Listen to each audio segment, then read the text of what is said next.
অভিনন্দন। আমাদের সকলের বহু প্রতীক্ষার পর মানুষ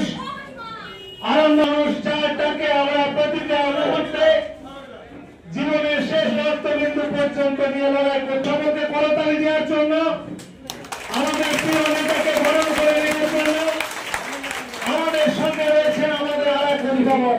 আরামবাগ শহরে তৃণমূল কংগ্রেসের পতাকাকে নিয়ে এগিয়ে চলেছেন আমাদের সকলের প্রিয় নেতা সমীর ভান্ডারী।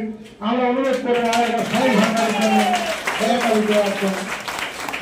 মমতা মুখার্জি মহোদয় সঙ্গে রয়েছেন আমাদের আরামবাগ শহরের কাউন্সিলরেরা, রয়েছেন সঞ্জয় ভরই থেকে শুরু করে সোমা পণ্ডিত, রয়েছেন হিনুদা, হাসান আলী চৌধুরী, রয়েছেন রুমা কর্মকার, এছাড়াও রয়েছেন আমার ভগিনী সোমা প্রিয়াঙ্কা থেকে শুরু করে আমাদের বিদ্যুৎ রয়েছে আমাদের অন্যতম নেতা, সাথে আরামবাগ শহরের বিভিন্ন নেতারা উপস্থিত হয়েছেন। সকলকে অভিনন্দন, শুভেচ্ছা। আমি আমার বক্তব্য প্রথমে বলি যে আজকে রয়েছে আমাদের ডিজিটাল বিজেপি চক্রান্ত করে মানুষকে বিভ্রান্ত করছে এবং ওদের প্রচেষ্টা যেটা মানুষের নাম বাদ দাও। আর আমরা তৃণমূল কংগ্রেস মানুষের কাছে এই বার্তা দিচ্ছি, যারা প্রকৃত ভোটার তাদের কোনো ভয় নেই। সর্বশক্তি দিয়ে মমতা বন্দ্যোপাধ্যায় এবং অভিষেক বন্দ্যোপাধ্যায় ওই প্রকৃত ভোটারের জন্য লড়াই করবে। সুতরাং আপনারা কেউ মৃত্যুবরণ করবেন না, আতঙ্কিত হবেন না। বিজেপির এই আতঙ্কে নিজের প্রাণ বিসর্জন দিয়ে নিজের পরিবারকে অনাথ করবেন না। ডানকুনিতেও আজকে একটা মৃত্যু ঘটেছে। হ্যাঁ, দিকে দিকে হচ্ছে, তাই তাদের কাছে আমাদের অনুরোধ, প্রকৃত যদি আপনি ভোটার হয়ে থাকেন, মমতা বন্দ্যোপাধ্যায়, অভিষেক বন্দ্যোপাধ্যায়, তৃণমূল কংগ্রেস শেষ রক্তবিন্দু দিয়ে লড়াই করবে। আপনারা নিজের থেকে এই আত্মহননের পথ বেছে নেবেন না। বিজেপি কিচ্ছু করতে পারবেন না। এনআরসি না হওয়ার কারণে কি এসআইআর করা হচ্ছে? ঘুরপথে, এটাই এনআরসি, ঘুরপথে।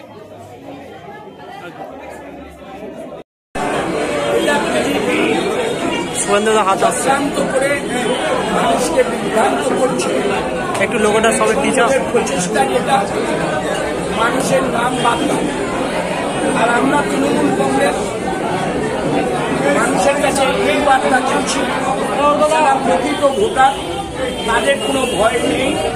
সর্বশক্তি দিয়ে মমতা বন্দ্যোপাধ্যায় এবং অভিষেক বন্দ্যোপাধ্যায় ওই প্রকৃত ভোটারের জন্য লড়াই করবে।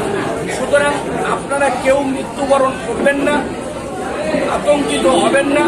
বিজেপির এই আতঙ্ক নিজের প্রাণ বিসর্জন দিয়ে নিজের পরিবারকে অনাথ করবেন। ডানকুনিতেও আজকে একটা মৃত্যু ঘটেছে।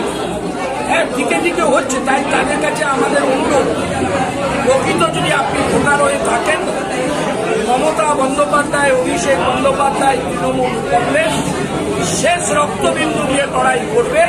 আপনারা নিজের থেকে এই আত্মহননের পথ বেছে নেবেন না। বিজেপি কিচ্ছু করতে পারবেন না। এনআরসি না হওয়ার কারণে কি এসআইআর করা হচ্ছে? ঘুরপথে, এটাই এনআরসি। দুইয়ের পর যাদের নাম উঠেছে তাদের 2002-এর লিস্টে পাবেন না। না পেলে শুভেন্দু অধিকারী বারবার বলছে কার্বলিক অ্যাসিড নাকি দিয়েছে, সব সাপ বেরিয়ে পড়ছে। তাহলে প্রথম সাপটা মারতে হয় শুভেন্দু অধিকারী। আমি অন ক্যামেরা বলছি, তিনি নিজে স্বীকার করেছেন তার মা 1907 সালে তিনি পূর্ব পাকিস্তান থেকে, তখন বাংলাদেশের জন্ম হয়নি, এ ভারতবর্ষে এসেছে। তা প্রমাণ দেখাতে হবে, কিভাবে এলেন, কিভাবে ভারতের নাগরিকত্ব পেলেন। আর তারই সন্তান গর্বের এই শুভেন্দু অধিকারী, তিনি আগে কাগজ দেখান তিনি এই দেশের মানুষ কিনা। তিনি বলছেন 1 কোটি মানুষকে আমরা ডি ভোটার করে দেব। অত সস্তা। যখন বাংলাদেশ তৈরি হয়, যখন 1960-61-62 রায়ত হয়, ভারত সরকার কতগুলো আইন করেছিলেন। সেই আইনের বেসিসে বহু মানুষ ভারতবর্ষের নাগরিকত্ব পেয়েছে। তারপরেও সেই সিস্টেম কয়েক বছর চলেছে।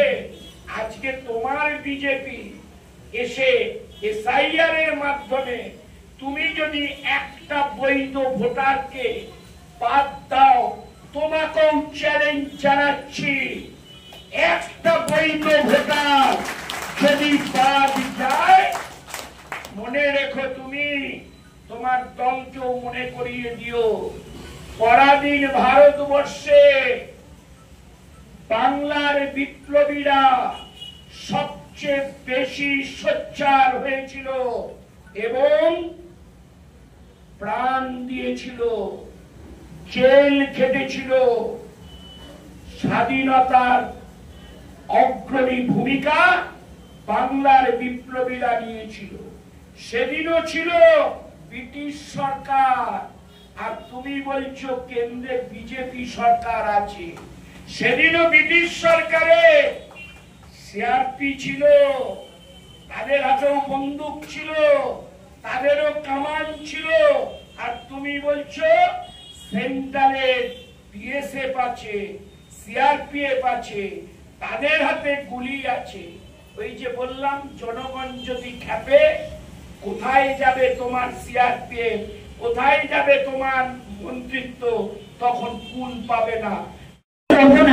শুধু একটা কথাই বলছি, আজকে আমাদের মাননীয় মমতা বন্দ্যোপাধ্যায় যেভাবে ভোট যুদ্ধের জন্য লড়াই করছেন, এবং ঠিক সেইভাবেই আমাদের সর্বভারতীয় সাধারণ সম্পাদক শ্রী অভিষেক বন্দ্যোপাধ্যায় এই বাংলাকে রক্ষা করার জন্য, বাংলার সম্প্রীতিকে বজায় রাখার জন্য যে যুদ্ধে নেমেছেন, আমরা প্রত্যেকে আজকে যারা উপস্থিত আছি তারা সকলেই তার সৈনিক। এবং তিনি যে ডিজিটাল যোদ্ধা, এইরকম একটা দেখবেন আপনারা প্রত্যেকেই মোবাইলে পেয়েছেন, সেগুলো রেজিস্টার নিশ্চয় অনেকেই এখানে আছেন যারা অলরেডি সেটাকে রেজিস্টার করে নিয়েছেন। আমি বলবো আপনাদের প্রত্যেককে এই বিষয়ে বিশদ বলবেন। আমাদের জেলা সভাপতি এসেছেন সম্মানীয় রামেন্দু সিংহ রায়, আজ সকাল থেকে সারাদিন ব্যাপী তার প্রচুর প্রোগ্রাম আছে, তবুও তিনি এসেছেন আরামবাগে সকলের সুবিধার কথা ভেবে এবং সকলকে এই ডিজিটাল যোদ্ধার বিষয়টাতে একদম ক্লিয়ার করে বলবার জন্য। তাই মঞ্চে উপবিষ্ট প্রত্যেকেই আমার যারা কাউন্সিলর আছেন এবং যারা তৃণমূল কংগ্রেসের বিভিন্ন উইংস থেকে এসেছেন, আমি প্রত্যেককে আলাদা করে নাম নিয়ে সময় আর নিচ্ছি না, এবং সাংবাদিক বন্ধুদের, অর্ঘকে এবং আপনাদের প্রত্যেককে আমার শুভেচ্ছা ভালোবাসা জানিয়ে আমি আমার ক্ষুদ্র বক্তব্য শেষ করছি। নমস্কার। আমাদের অভিভাবক শ্রী সমীর ভান্ডারী মহাশয়কে অনুরোধ করব স্বাগত ভাষণ দেওয়ার জন্য।